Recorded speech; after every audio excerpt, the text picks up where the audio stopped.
Ok. Alors maintenant, ok. Alors maintenant, Rava reprend le sujet. Reprend le sujet de qu'est-ce que ça veut dire Shrita, Shina, Roya, Loshme Shrita. On a voulu dire, on a voulu dire que, première thèse, que pour Rabbi Shimon, il n'y avait pas Otto Vedbeno dans les Kodshim. Mais en vérité, on a vu une Beraïta que pour Rabbi Shimon, il y a deux korban, un géniteur et le petit. Le géniteur, on a fait le korban à l'intérieur du Beth Amikdash. On a fait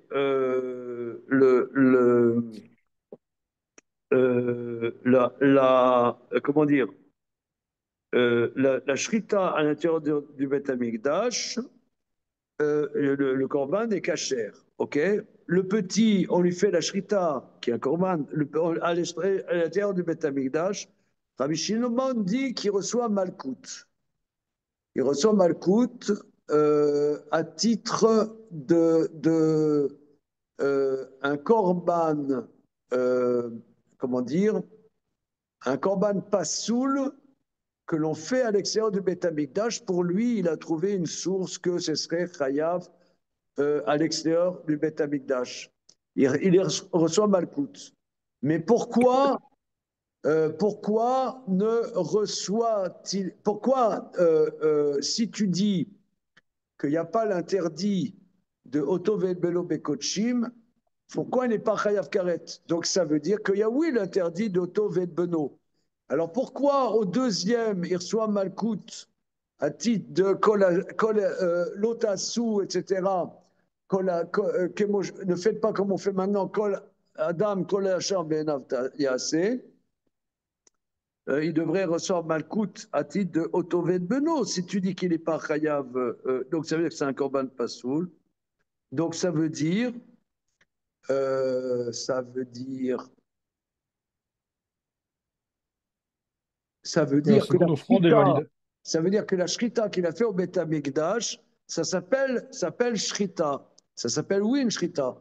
Alors pourquoi à l'extérieur il reçoit Malkout à titre d'un interdit spécial et pas interdit de Otoved Beno? À titre de Atraat Safek. C'est là où on en était. Lui, il pense que Atrat Safek, Loshmi Atra. Pourquoi Je reprends la Gemara, c'est 1, 2, 3, 4, 5, 6, 7, 7, 8e ligne avant la fin de la page. Fikivan de Kama de Lozaridam, Lomishtare Bassar, étant donné que tant qu'il n'a pas fait la Shrita,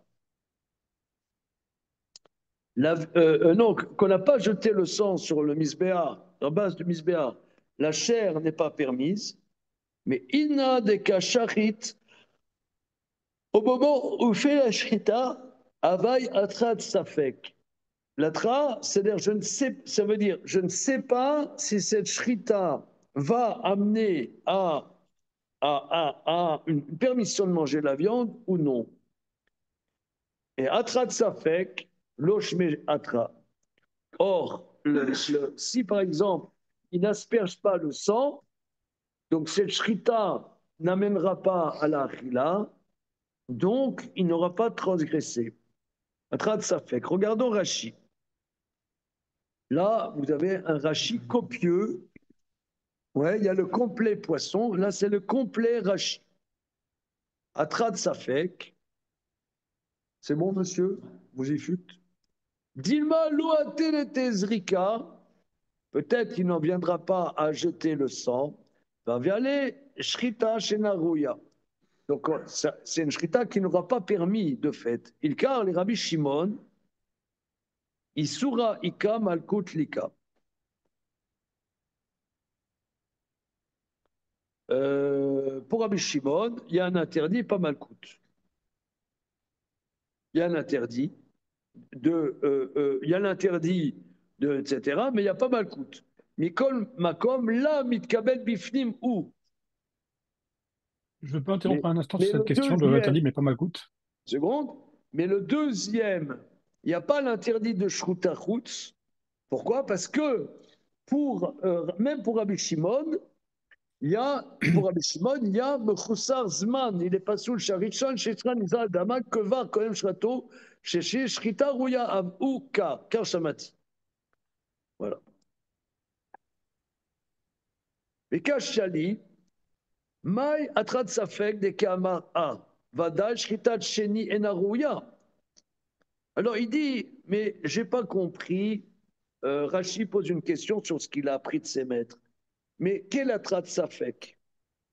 Parce que indubitablement, la shrita du deuxième est narouya, des cas des issour, otovedlo noek bekochim, avele shenim chusarzman, meshato rouya. Venkan atrat ça fait clan, vinere benai. Donc il me semble, dit Rachid, delo garsina le leaï maïtama. Et là, en malkut otovedlo noek bekochim, vetulo mide. Vetama mishum den shrita tashine rouya, mais qui va chez shrat rishon, etc. Donc lui, il dit il faut enlever dans l'agma toute cette histoire d'Atrat Safek. Et c'est une erreur. Voilà, c'est une erreur de dire ça. Voilà, ok. Ouais, je dis ça aussi quand je comprends pas.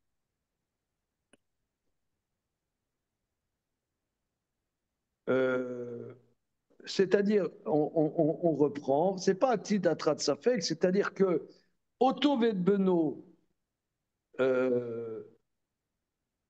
c'est-à-dire que le Rava a évolué par rapport à la première hypothèse d'Afpe Amoudbet.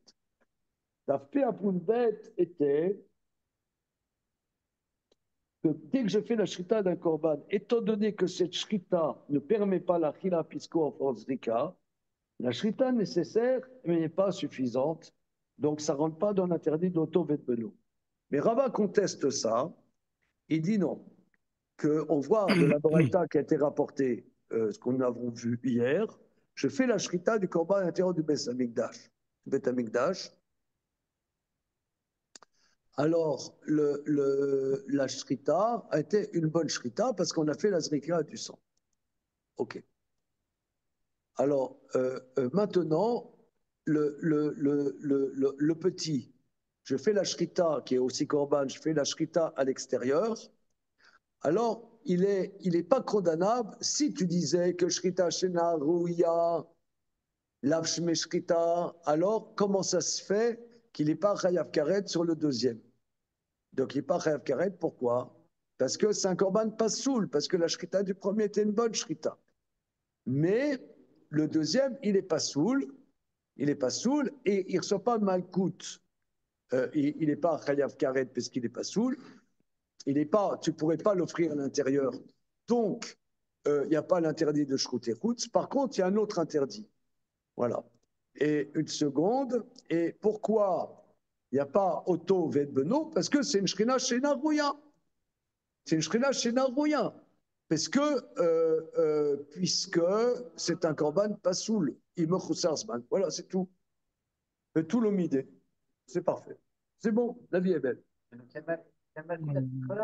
Vous, il n'a pas un trou d'intérêt. Pourquoi? Parce que là, c'est pas une shrita rouya. Mais par contre, à titre d'un autre interdit. On reprend 5e avant la fin de la page. Les Asda Rava l'Etaame. Rava suit sa logique.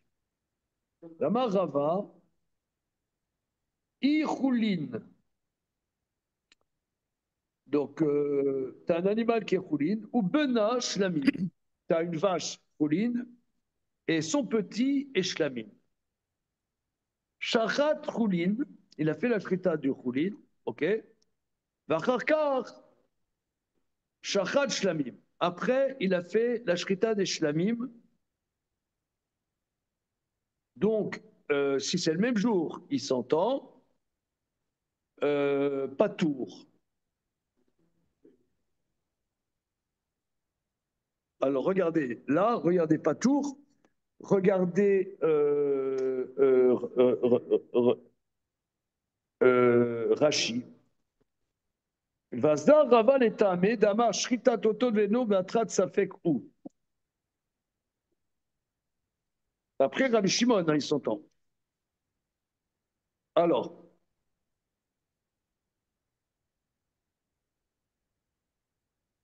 bon, il y a une petite difficulté, c'est qu'il avait enlevé la Gersa avant. Bon, ok. Mais en tout cas,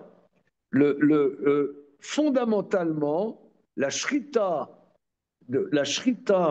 d'un Kodesh n'est pas fondamentalement pas soul, euh, euh, euh, euh, comment dire, peut être potentiellement dans l'interdit d'Otto Vetbeno. Il fait la shrita d'un korban à l'intérieur du Beth Amikdash. Oui. C'est une bonne shrita si tu asperges le sang. Voilà. Donc là, maintenant, le problème, c'est Atrat Safek, parce que dès que tu fais la shrita du deuxième, donc il a fait la shrita du Koulin, ensuite le même jour, il a fait Shlatra du Shlamim, à ce moment-là, c'est pas sûr qu'il a transgressé l'interdit. Ça dépend, est-ce qu'il asperge le sang, est-ce qu'il asperge le sang. Donc c'est pour ça il est pas tour. Rashi, pas tour d'un trad safekou aliba. Dit Rabbi Shimon nakat milte. Rava ici analyse l'avis de Rabbi Shimon. Par contre, deuxième cas, shlamim varaka chulim chayab. Il a fait la shrita koman shlamim à l'intérieur et il a aspergé le sang. Ensuite, le même jour, il a offert le petit qui est choulin, et bien là, il est chayab. Ok.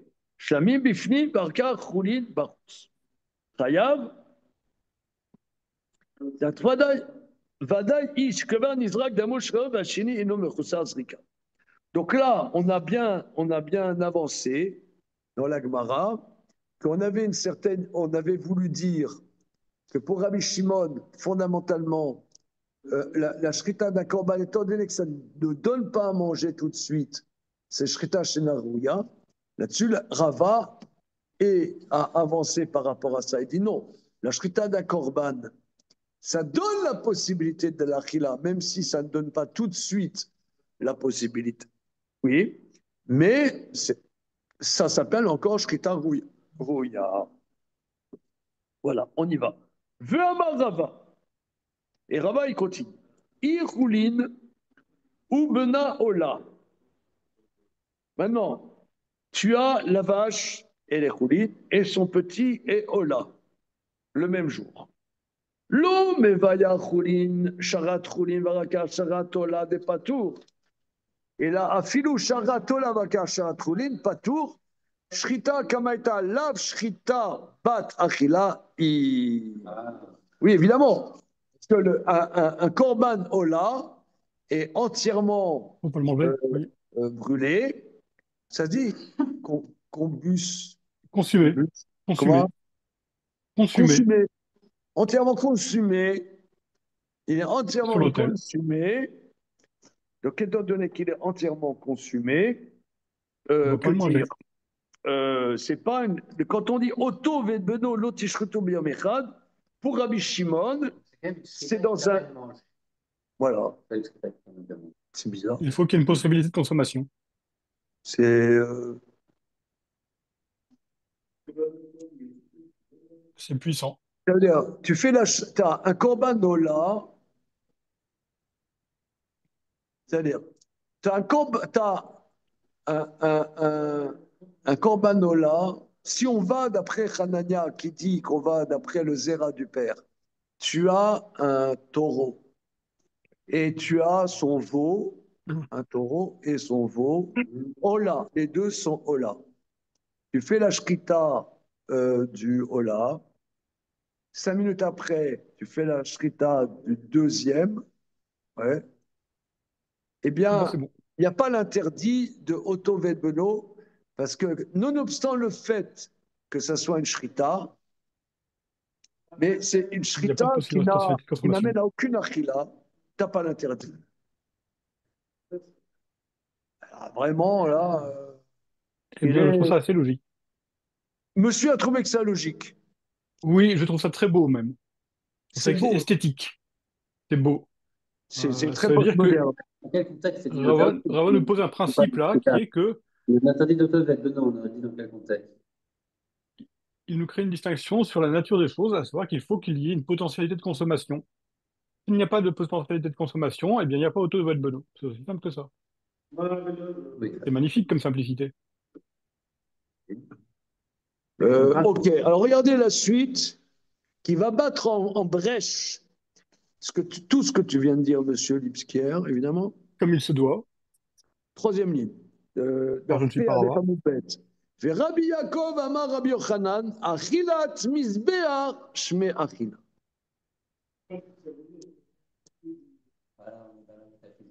Comment? Bon, ils disent ça pour me contrarier. Voilà, exact, hein, je t'ai prévenu. Alors,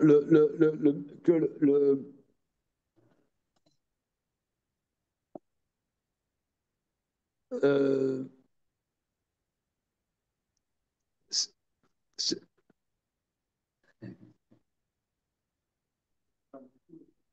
c'est-à-dire, je reprends un peu ce qu'on a vu hier, que tu avais relevé, Damien, que la shrita n'est pas une avoda dans un korban. Shrita n'est pas une avoda dans un korban. Ok. Elle donne la possibilité à. Donne la possibilité à. Mais comment l'idée, c'est quoi l'idée de Rabbi Shimon de dire que Otovet Bedo, l'autre Ishretu Beyom Echad, le contexte du verset, ça parle des corbanotes. Ça parle des corbanotes, le Bah corbanote de la oui, on fête. l'a vu, dans Parashat mort.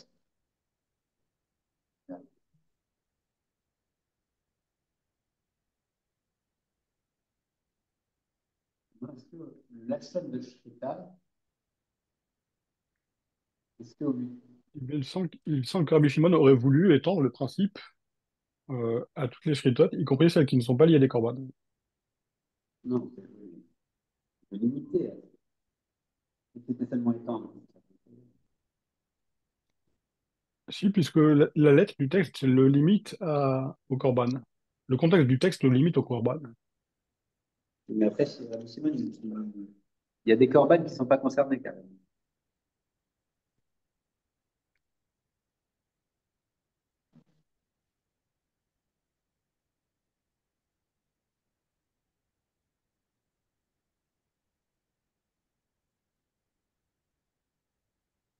Shrita, intéressant.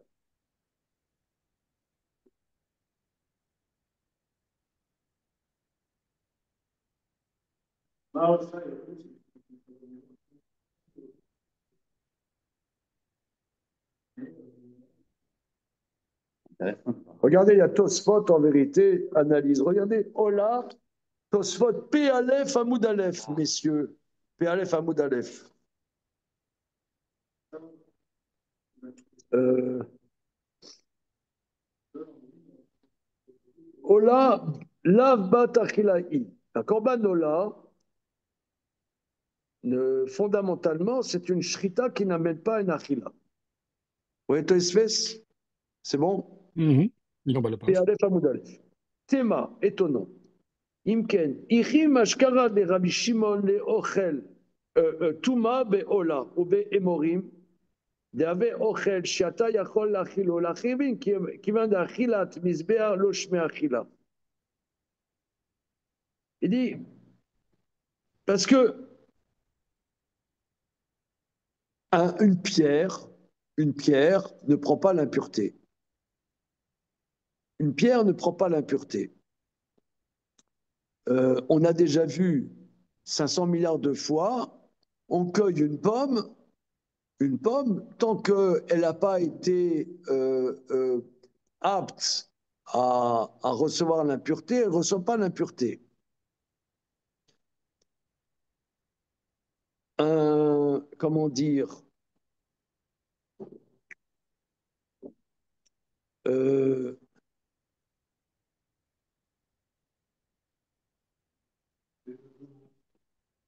un serpent crevé n'est pas impur. Un serpent crevé n'est pas impur. C'est un chéretz.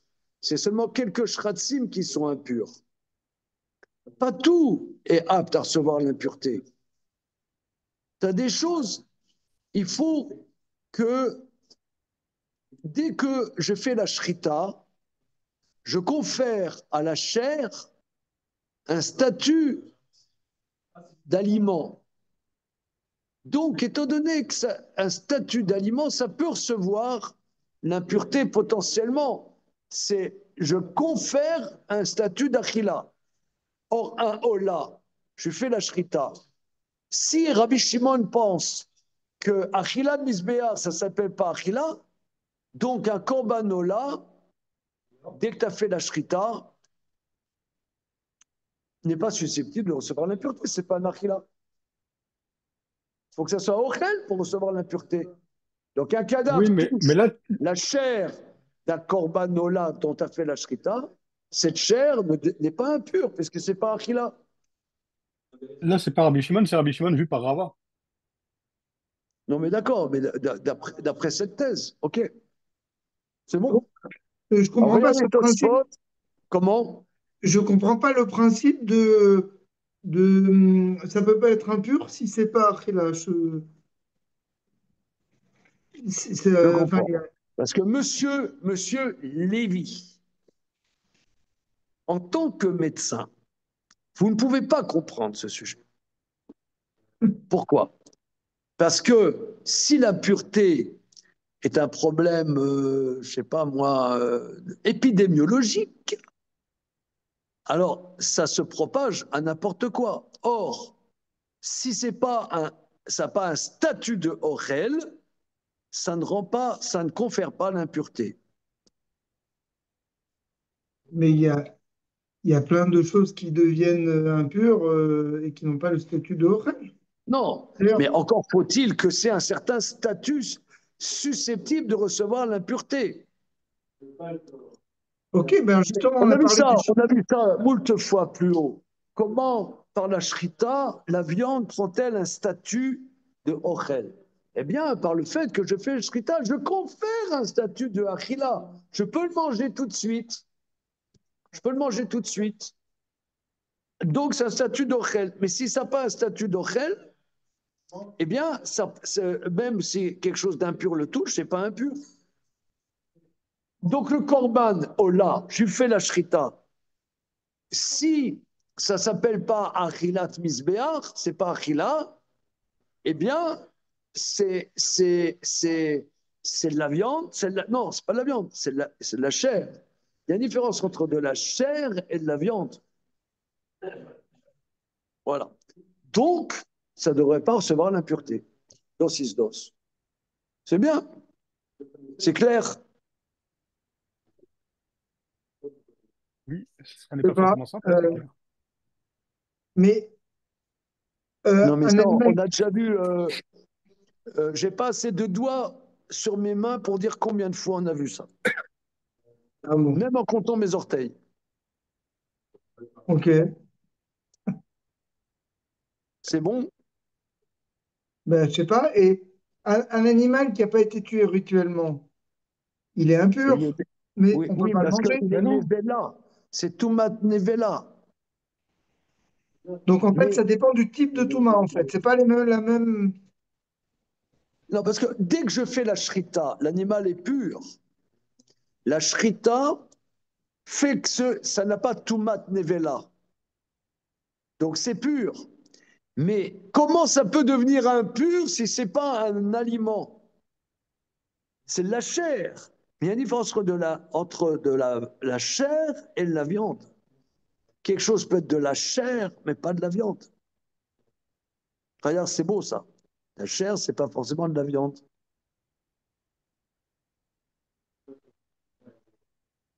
La distinction est quand même. Quoi, elle est quoi? Elle est fine entre la chair Elle et la est, viande. elle est, Eh elle est ben, aussi on fine que est la là viande pour cachère et la ça. viande pas On est cachère. là. Notre travail, c'est des distinctions fines, au cas où tu n'avais pas remarqué. C'est vrai. Hein, ok, merci.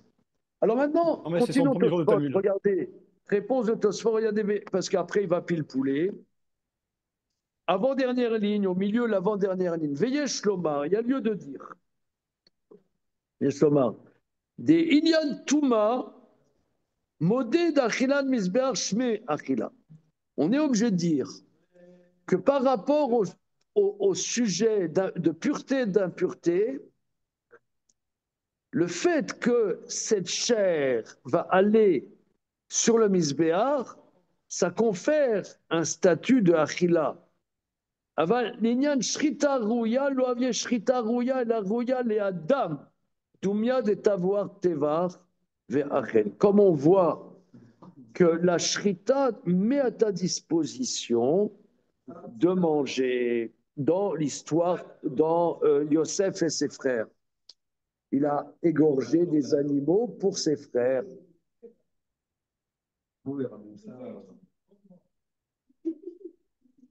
Hein? Là, il y a un problème. Hein. Ouais, il nous a dynamité toute la. Comment? Il nous a dynamité tout le sujet, là. J'ai pas entendu. Il a dynamité tout le sujet. Dynamité.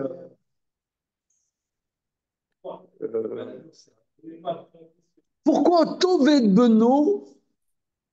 Il faut que ce soit dans un contexte de Achilat Adam. Puisque les corbanotes aussi, il y a Shrita. Shrita qui est employé, quoi. Un mot Shrita. Même l'origine de Shrita, puisqu'on te dit, normalement, la Shrita, c'est de consommation, c'est des shlamim au Beth Amikdash. On te dit, si tu es loin du Beth Amikdash, hein, tu ferais la Shrita. Il y a un truc là. Je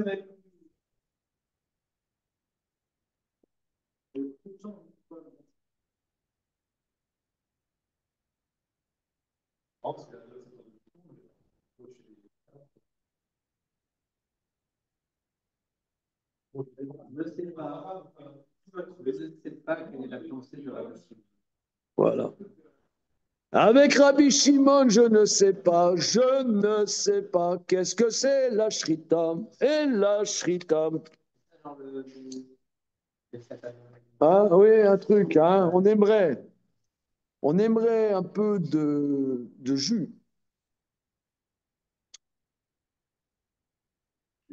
Laissez-moi une seconde, je vais regarder, on a depuis peu un CFR sur Choulin en bas, très intéressant. Reprenons l'enregistrement d'Afpe Aleph.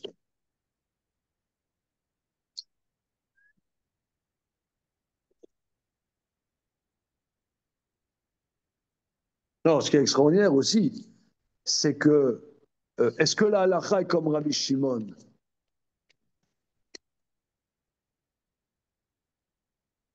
J'ai peine à croire, puisque toute la Mishnah n'est pas comme Rabbi Shimon, ça c'est sûr. Hein?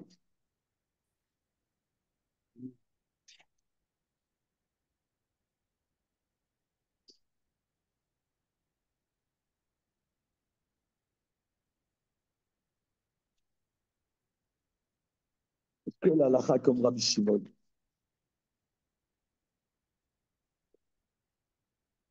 Alors, qu'est-ce qu'il dit le jument?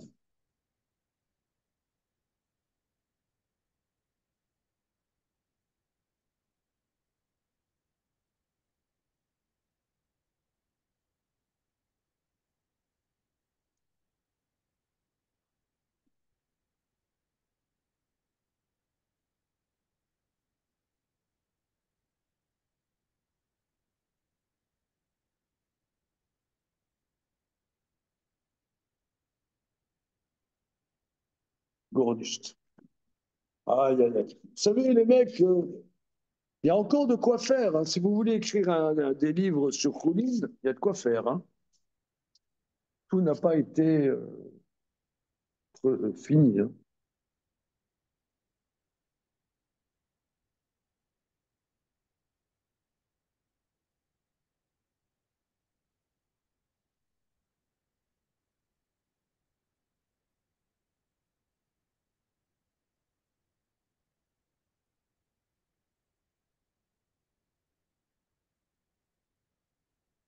Gournisht.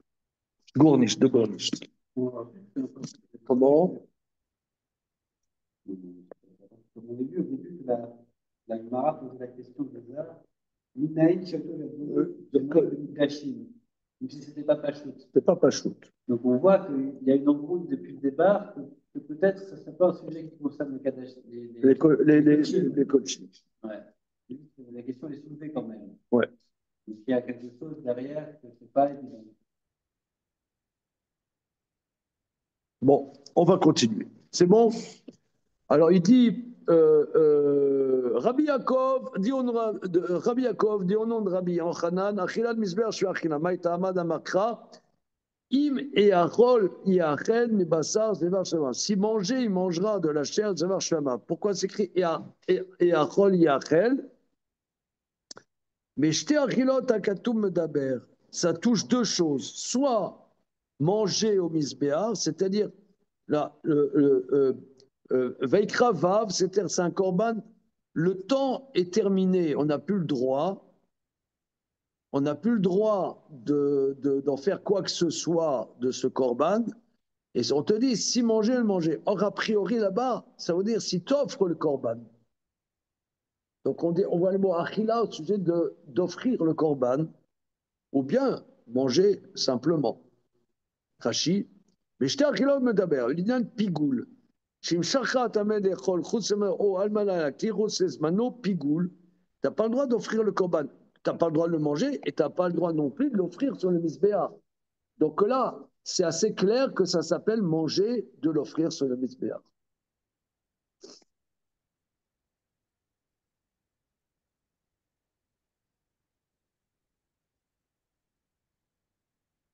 Oui, parce que de toute manière, le destinataire de Maintenant, l'offrande le on mange. voit aussi que les korbanot, ça s'appelle lechem, lachmi le ishai. C'est mon pain, dit Dieu. Hein? Oui, c'est Ça s'appelle mon pain. Donc il y a quelque part une, une, le destinataire de l'offrande le mange. comment? En quelque sorte, le destinataire de l'offrande, c'est-à-dire le bénéficiaire ultime, le mange.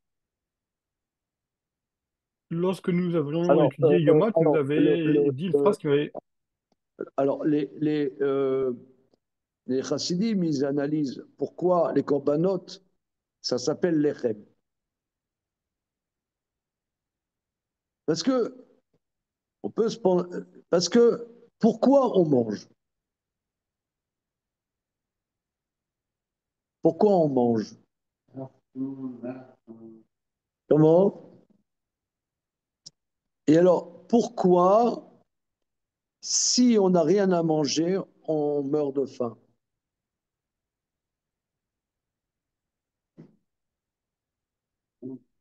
Comment? Alors,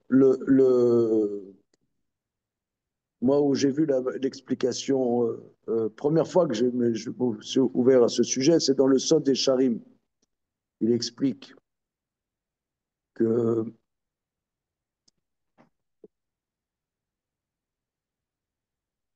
on va prendre sous forme d'une parabole. L'âme, elle ne veut pas venir sur Terre. Elle veut pas. Elle veut pas voir Donald Trump, Poutine et Bayrou. Ouais, elle veut pas. Ça l'intéresse pas. Alors, on lui dit, mais tu as des choses à faire ici. Tu as des choses, tu as à partir de la matérialité, tu as des choses à faire avec cette matérialité est élevée parce que l'âme, elle est statique. Dans le monde des âmes, elle est statique. Mais là, dans ce monde, on est en face de challenges, plus ou moins faciles, des fois difficiles à surmonter, et que quand l'âme était dans mais ces challenges sont en face de toutes les complexités de la réalité de ce monde-ci, de la confrontation avec le monde, avec une certaine matérialité, qui va faire que la neshama va monter de niveau et qu'elle n'aurait pas dans le monde avant de venir dans ce monde-ci. Et le premier challenge, c'est justement dans la Hila. Et c'est par la Hila que l'âme, quelque part, accepte de se lier à la matérialité un autre corps. C'est une parabole, hein. C'est une parabole qui est juste, mais il ne faut pas prendre ça au niveau anecdotique. Donc c'est le manger qui fait que l'expérience du manger, qui est notre confrontation première à la matérialité, qui va faire que la neshama se lie au corps. Mais s'il n'y a pas de manger, s'il n'y a pas de manger, s'il n'y a pas ce qui va faire ce liant, alors l'âme ne tient pas dans le corps. Comment? Alors, une seconde.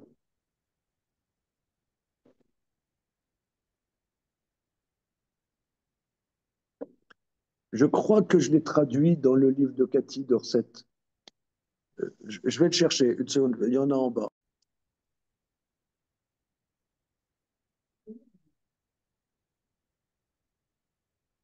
Ouais.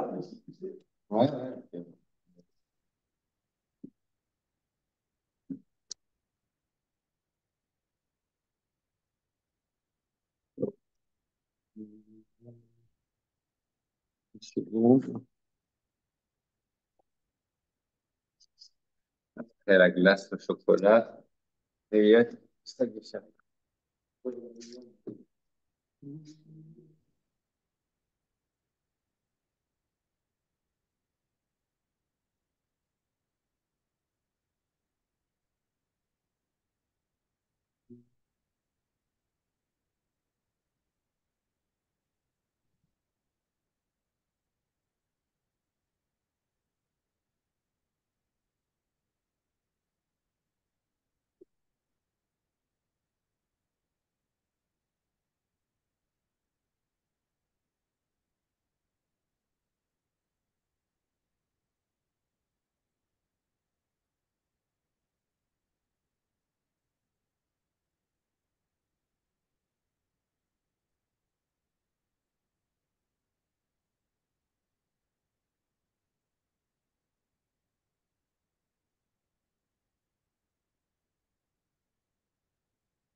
Alors, pour ceux qui ont le livre des bonnes recettes, page 265. Alors, alors. À l'époque du temple de... C'est bon là, les zoomers, là, on est ensemble là, ou et un jeu personnel, là. Yes. Johan, c'est Oui, bon? oui. Oui, oui, c'est bon.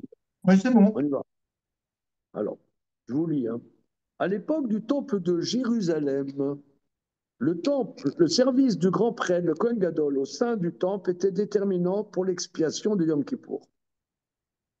Après avoir apporté plusieurs sacrifices, l'envoi d'un bouc dans le désert, en un lieu appelé Azazel, scellait l'expiation finale des fautes des enfants d'Israël. Le verset dit que, tôt dans la journée, le bouc envoyé à l'Azazel est désigné. Le verset continue. Et le bouc que le sort aura désigné pour Azazel devra être placé vivant devant Dieu pour être envoyé plus tard, à la fin du service à Azazel dans le désert. Le rabbi de Radzin demande, dans le Sod Esharim, mais pourquoi n'envoie-t-on pas le bouc émissaire au plus vite? Pourquoi attendre que tout le service soit terminé? L'expiation pourrait venir plus rapidement, n'est-ce pas? Voici la traduction de son commentaire. C'est-à-dire que par le service de Dieu, il est possible d'introduire tous les excès qui touchent des dimensions incertaines au sein de la sainteté. C'est pourquoi était-il nécessaire que le bouc reste vivant jusqu'à la fin de tout le service au temple à Yom Kippour. De même, était-il nécessaire de consumer l'encens, la kétorette, avant d'envoyer le bouc dans le désert. Car les 11 espèces qui constituent la kétorette sont définies dans le livre du Zohar comme étant le nœud qui contient tout. Kétorette, ça veut dire un nœud. C'est-à-dire que les forces qui ont été rejetées sont renoués à la sainteté par le biais de la kétorette. En effet, dans les matières premières qui constituaient la kétorette se trouvaient des espèces provenant des mers, d'autres provenant des déserts, espaces hors du domaine habité par l'homme. Bon, c'est-à-dire que nous, on voit les choses comme ça. L'océan, l'homme ne peut pas y habiter, donc il n'y habite pas. Le désert, l'homme ne peut pas habiter, donc il n'y habite pas. Mais prenons les choses à l'envers. Pourquoi l'homme n'y habite pas? Parce que il n'a pas la force spirituelle de surmonter les attaques spirituelles du désert. Sauf les 40 ans dans le désert, parce qu'ils avaient un niveau spirituel particulier. Ouais. Par Avant de exemple, surmonter les attaques spirituelles, avant de surmonter les attaques il y spirituelles, en il a qui faudrait disent, surmonter par les attaques exemple, matérielles. pourquoi il y a des animaux pas cachers? Alors, les animaux pas cachers, alors évidemment, parce que la Torah, elle dit qu'ils ne sont pas cachers. Évidemment. Mais on peut dire aussi, parce qu'on n'a pas la force spirituelle de surmonter leur non-cacheroute. On n'a pas la force spirituelle. De même, entrer dans la concision de leur sang du sang qui venait d'un animal sauvage non cachère. Élément qui ne pouvait donc entrer d'aucune manière dans ce que nous pourrions appeler la stature de l'homme. La stature de l'homme signifie la structure de l'homme en tant qu'être créé à l'image de Dieu. Néanmoins, malgré tout cela, par la mouture et le pilage très fin de ces éléments, comme nous dit le verset, la kétorette, tu la réduiras en poudre fine, ce que nos maîtres traduisent par le plus fin du fin. Ces éléments pouvaient dès lors entrer dans la composition de l'encens et même être introduits dans le Kodesh HaKodashim. Tout cela nous laisse entendre qu'avec patience, en s'y prenant étape après étape, avec retenue et réflexion, il est possible d'introduire dans la sainteté, la Kedusha, toutes les puissances, même les plus lointaines qui puissent se trouver dans le monde, ou apparemment les plus destructrices. C'est pour ça, À condition de les réduire en justement, poudre. que on attend patiemment avant d'envoyer le bouc émissaire. Par le biais du tri, de la retenue, en procédant avec pensée étape par étape, symbolisée par la mouture extrêmement fine des composants de la kétorette ainsi que la retenue imposée à l'envoi du bouc au Azazel, il est possible et positivement d'introduire dans la sainteté toutes les puissances, même celles appelées déserts dans la sainteté. C'est ce que nous enseigne le commandement de la kétorette de l'encens, qui doit être le plus fin du fin, car par le fait qu'il, l'homme, empile finement les différents composants, il exprime par cela sa capacité à développer sa stature d'homme et donne la possibilité à ces éléments d'être sous la sainteté et non que la sainteté soit soumise à ses puissances. La mouture fine de la kétorette nous fait penser à la digestion de l'homme. Tout ça, c'est les mots. Regardez, là, c'est Atsum. Là, c'est Atsum. Attention, ça commence. C'est les mots du Sod Yesharim. Atsum. Il dit, la mouture fine de la kétorette nous fait penser à la digestion de l'homme. L'homme peut surmonter la force des aliments par la mouture qu'il opère en mâchant attentivement avec ses dents, avec patience. Ensuite, son système digestif aura la capacité de surmonter ce qu'il mange et absorbe et introduire ce qu'il aura mangé de la stature de l'homme. C'est-à-dire que tous les aliments qui viennent de l'extérieur pourront de cette manière participer, devenir constitutifs de la sainteté même, représentée par la grandeur de la stature de l'homme. Mais sans mastication attentive avec les dents au préalable, il est strictement impossible que sa stature d'homme domine les éléments. Bien au contraire, il se trouve sous l'emprise de ce qu'il aura mangé, il aura par cela dégradé. C'est-à-dire, quand tu manges gloutonnement, c'est plus difficile à digérer. Mais d'un certain point de vue, la matérialité te domine. Tu n'as pas intégré la matérialité. Tu es devenu, toi, finalement, quelque part, soumis à cette matérialité. Alors, Rav Nachman de Braslav, il en fait une grande thématique. Il dit, la première chose que la Torah nous dit au sujet d'Ésaü, et qu'il demande à son frère, laisse-moi engloutir, je t'en prie, de ce rouge, de ce plat rouge. Ésaü englouti, il ne mâche pas. La première chose que la Torah nous rapporte d'Ésaü, sa gloutonnerie. Alors, il développe ailleurs, pas, là, c'est pas dans le livre, il développe ailleurs que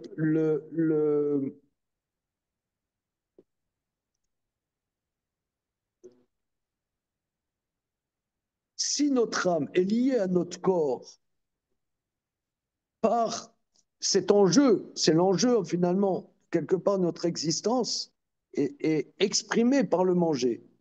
On pourrait dire, les goyim, ils disent, les goyim plein de sagesse, plein d'éthique, quelque part, plein d'éthique, ils vont dire, on ne vit pas pour manger, on mange pour vivre, n'est-ce pas? Combien de fois a-t-on entendu ça? Mais dans la Torah, on dit oui, on vit pour manger. Le fait de manger est une expérience fondamentale que nous avons à faire ici dans ce monde. Alors maintenant, mais le manger, c'est le lien entre la dimension supérieure et cette confrontation avec l'autre réalité matérielle, quelque part, du monde. Mais matériel, ça ne suffit pas de dire ça, parce que ça ne veut rien dire, même la matérialité créée par Hachem. Donc, il y a une bagarre, un jeu, un truc qui va faire que l'âme se relie avec la matérialité. Et les corbanotes, c'est la même chose. C'est pour ça que les corbanotes sont entrés, l'achmi, c'est mon pain. C'est par le korban que quelque part, la Shekhinah s'unit avec la création, la Hashgacha d'Akadosh Baruch Hu s'unit avec la création, avec les corbanotes, ou avec nous aujourd'hui, avec la tfila. Donc c'est pour ça que ça s'appelle Achila quelque part. Je vais essayer de retrouver, parce qu'on dit que Moshe Rabbeinu, pendant 40 jours, il n'a pas mangé, il a pas mangé, il n'a pas bu. Mais pas dans les sectes. Ouais, mais, justement, il développe, le Rabbi Dradzin, il développe, parce que lui, ça s'exprimait en d'autres termes, mais il y avait le même enjeu. Ça ne veut pas dire qu'il n'avait pas cette bagarre intérieure. Je vais bien voir, parce que franchement, pour l'instant, je ne vois pas le lien entre l'âme et le manger. Voilà. Et c'est pour ça que tous les rites du judaïsme tournent autour de la nourriture. Voilà. C'est d'ailleurs, chez les chassidim, il y a le tish, c'est-à-dire c'est la table du rabbi qui est en train de manger là, machin bidule. Alors, on peut prendre ça au niveau folklorique, mais sur le fond, c'est pas folklorique. C'est pas folklorique du tout. Ça peut le devenir, comme toute chose. Mais dans le fond, c'est la table de Shabbat, etc. C'est la base. Voilà. Alors, il explique, et alors, à Yom Kippour, qui tombe Shabbat, où ça s'exprime, il le développe. Hein. Regardez, on s'arrête là pour le moment. J'ai un petit coup de fatigue, on s'arrête là, c'est bon. C'est bon les copains? Il est temps que tu ailles manger quelque chose. Ok.